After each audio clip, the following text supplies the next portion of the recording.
Dunay duha ka managtiayon nga bag-o lamang mibalhin og panimalay.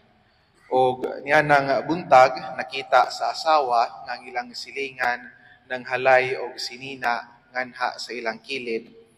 Unya nagbagot-bot ang asawa siyang bana tungod kay miingon siya kining atong silingan ng halay tuod pero hugaw og mga sinina ang gipanghalay. Unya naghilom ra ang bana nga naminaw sa iyahang asawa. Sa matag buntag mao kini ang sige reklamo sa iyahang asawa nga ang ilang silingan manghalay og sinina pero hugaw wala labhi. Unya usa ka buntag niana natingala kayo ang asawa tungod kay limpyo naman ang gihalay sa ilahang silingan nga sinina og iyang giingnan ang iyang bana. Ang atong silingan karong adlaw limpyo naman ang gihalay nga sinina. Unya miingon ang bana, ay ni matar kog sayo aron limpyuhan ang atuang bintana.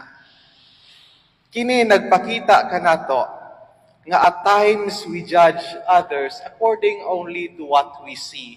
O ang atuang ebanghelyo karon nagpahinumdom kanato, ayaw kamo paghukom ngadto sa uban. Don't be judgmental towards others. Tungod kay kung muhukom kita sa uban, it is always colored by our own biases. It is always colored even by our own panghuna-huna, colored by our own prejudgments, ug sa bisan unsa pa, that does not make our judgment objective. Ug mao kana ang pahinumdom sa tuang ebanghelyo karon. Si Socrates, usa ka philosopher, nagpahinumdom kanato that before we say anything about another person, kinahanglan pangutan-on una nato ang atuang kaugalingon nining tulo ka pangutana. Una sa tanan nga pangutana, is it true?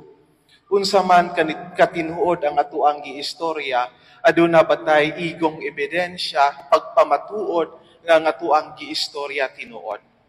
Ikaduha, is it kind? Maayo ba ang atuang istorya kabahin sa uban? Bisan unsa kini katinuod, pero kung makadaot kini nganha sa dignidad sa uban nga tao, then we have also to ask our question, unsa man ang atuang intensyon sa pag-istorya niini? Kay kung bisan unsa kini katinuod, unya atoa kining ipanabi sa uban, then we are also endangering the dignity of others. Mas maayo pa nga tuang diritsoon o istorya ang hintundan if we really care for them. Ikaduha nga pangutana, is it kind? Ug ang ikatulo, is it necessary? Unsa man kaimportante sa tuang istorya? Is it a matter of life and death? Makatandog pa kini nganha sa ilahang kinabuhi? Ug kung bisag usa lang nining tulo ka pangutana, ang tubag is no, then it is better not to tell this to others. Una, is it true? Ikaduha, is it kind? Ikatulo, is it necessary? Ug kung atua kining buhaton sa matag higayon nga kita mo istorya bisan unsa kabahin sa uban, then it helps us filter unsa man ang kinahanglan natong iistorya.